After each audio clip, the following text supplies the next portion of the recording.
These NFL teams are absolutely positively disrespected. Stop hating on these teams. Stop sleeping on these NFL teams because these teams are better than you think. These are the most underrated NFL teams entering the 2022 NFL season, beginning with none other than the Las Vegas Raiders. The Raiders are underrated, beginning with their coach, Josh McDaniels. Nobody knows Josh McDaniels as a coach better than I do. A Patriots fan of 20 years, I've seen all the good plays and all the bad plays from Josh McDaniels. And I will tell you this, the second go round for Josh McDaniels, everybody wants to hate on him for the first go round, where he was like 32. He's not 32 no more. He's had another decade of experience, 3 more Super Bowls to his name. This is a coach that is going to go down as a great one, and it's going to begin in 2022. Josh McDaniels can coach football, and where he can coach especially is offense. The offense of the Raiders is going to wreck the NFL. Derek Carr is about to go off. He's going to rev up that engine of that car. He's going to get it going, spreading and shredding to Devontae Adams, his best buddy from college, who's one of the best in the game. Hunter Renfrow, who's unstoppable, like me at recess in grade 7, an absolute machine. And then you've got Darren Waller, who Chris Sims said the Raiders have been raving about this guy, saying he's the best football player they've ever seen, comparing him to Rob Gronkowski. This is an offense that's going to go off. The offensive line, everybody's saying it sucks. You watch. They'll coach it up. They'll be able to run the football better than ever. Josh Jacobs and the runners will do their thing. And this offense will be very difficult to stop. Improvement in the red zone, improvement on third down, improvement overall, and that will keep their defense off the field.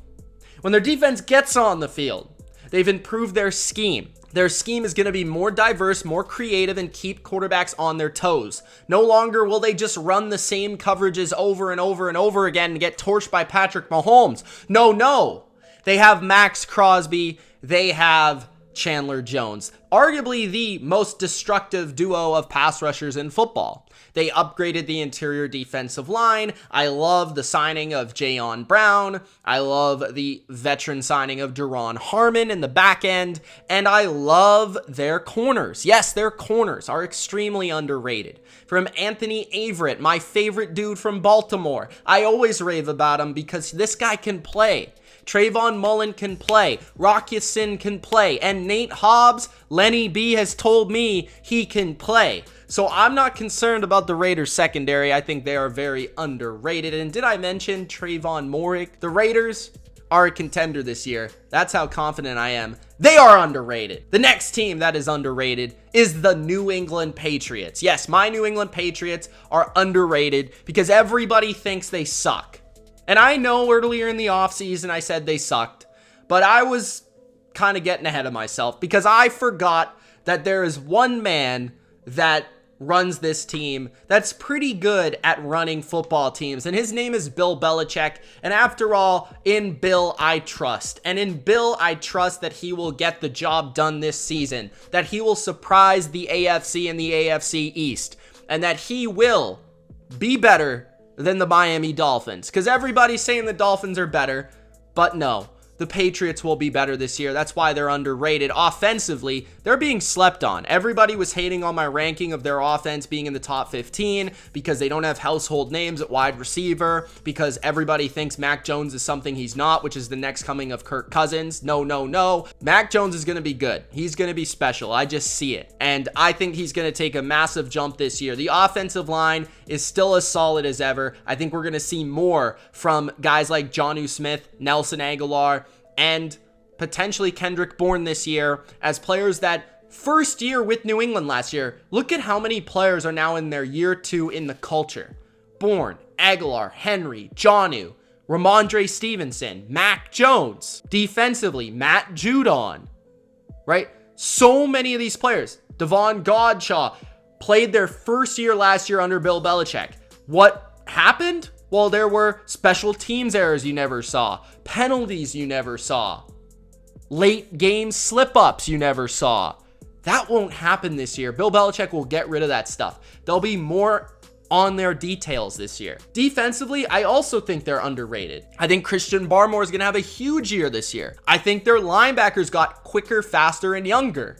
I think their secondary is deeper than last year. Might not be as talented at the top, but, you know, Stephon Gilmore gets traded, JC leaves, right? And then Jonathan Jones got hurt last year. So really their secondary wasn't very good last year. It's actually better this year if you account for all the depth they added. And I mean, yeah, they don't have the number one corner, but they don't really need that now when they got all these safeties. They're converting to more zone coverage.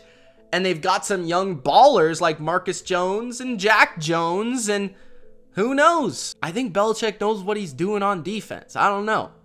So I think the Patriots are absolutely underrated right now. Another team that is underrated is the New Orleans Saints. The Saints are underrated because I feel like everybody expects them to be just okay. A lot of people say they don't know what to make of the Saints. Well, let me tell you something, brother. The New Orleans Saints can play some defense. I know that. And that is going to give them a chance in many games, even versus the best teams in football. This football team is still pretty talented on both sides of the ball. I understand that Sean Payton is gone, and that's certainly going to hurt them, but Dennis Allen is a great defensive mind, and I feel like their offensive staff, who's been there for a very long time, has some feel of what Sean Payton would like and do in certain situations. And I do feel like Jameis Winston's second year with the team is going to be beneficial for him. The offensive line is, yeah, worse, but still okay.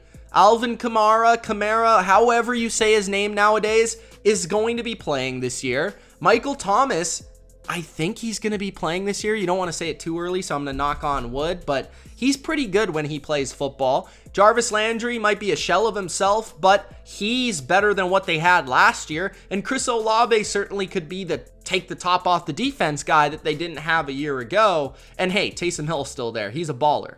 This defense will be top-notch, elite unit, especially in the back end where they can cover any team in the NFL, which gives them the versatility to throw different creative blitzes, different creative stunts and schemes at offenses. And as long as they can get just a little bit better quarterback play than last year and a little bit more flair offensively, they will be a team that will be tough to beat this year.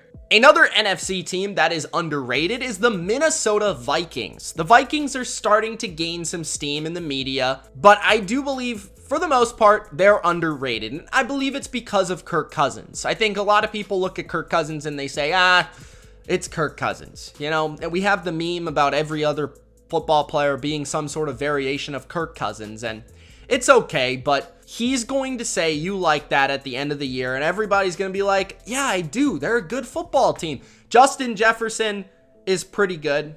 I've heard. I'm not sure, but I've heard he's good. And we got the running back Dalvin Cook. I've also heard that he's decent at football. We've got Adam Thielen, who when he plays, he scores a touchdown, pretty much. I expect Christian Darrisaw to break out, which would mean that they would have the best tackle duo they've had in years with O'Neal and Darrisaw. Defensively, oh, hold on. Before I get to the defense, KJ Osborne. That's my boy. Watch out for him. But defensively, Zadarius Smith is the best partner to Danielle Hunter in years, since like prime Everson Griffin. The secondary is deeper, younger, and better. Lewis Seen, Dalvin Tomlinson, Harrison Phillips, Jordan Hicks.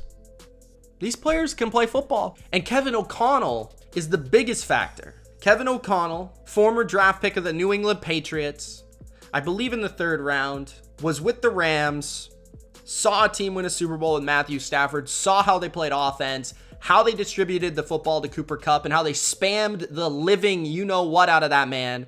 They're going to do the exact same with Justin Jefferson, and they're going to play faster, they're going to play more modern football, and they're going to stop playing like it's 2002. That's going to help the Vikings get back to the playoffs. They're underrated. And the final underrated NFL team entering 2022 is Mike Vrabel's Tennessee Titans. I know I've been saying all offseason that I don't believe in the Titans. I think they're going to fall off. I think they're going to miss the playoffs. And I still think they're going to miss the playoffs. But they're underrated because they're so disrespected. I mean, can anybody put some respect on the name of Mike Vrabel, a coach that has never had a losing season, with Ryan Tannehill as his primary quarterback? This isn't exactly Peyton Manning, guys. The offensive line, yes, needs some work, but they seem to figure it out every year. Derrick Henry will be a beast among men for about 10 games this season. We know he can take over football games and go on a run where he just fills this team with energy. And that could be another run for the Tennessee Titans. You watch. Robert Woods, Treylon Burks, Austin Hooper. Hey, they might not be as good at the top with A.J. Brown, but they might actually be deeper if Robert Woods is healthier than Julio Jones this year. If Austin Hooper is just better than Anthony Firkser, which I think he is, that's better, right? So offensively, I don't love the coordinator. I don't love the play calling, but they might at least have a healthier unit, which will help them. Speaking of health, they had like the most starters ever in a season last year. Defensively, they are really, really good. I think they're the best defense that nobody talks about. Kevin Byard and Hooker at safety. David Long is really underrated at linebacker. I think their corners have huge upside this year with Fulton and Molden and Farley. And their defensive line is very quietly one of the best pass rushes in the NFL, led by Jeffrey Simmons and Harold Landry. The Titans are still to be respected. I'm not saying they're a contender. This was the #1 seed in the AFC last year with all the injuries, everything that happened. So stop disrespecting them so much. They are definitely underrated. Those are the most underrated NFL teams entering 2022. Let me know yours in the comment section below. It's Mitch. See you in the next one. Peace.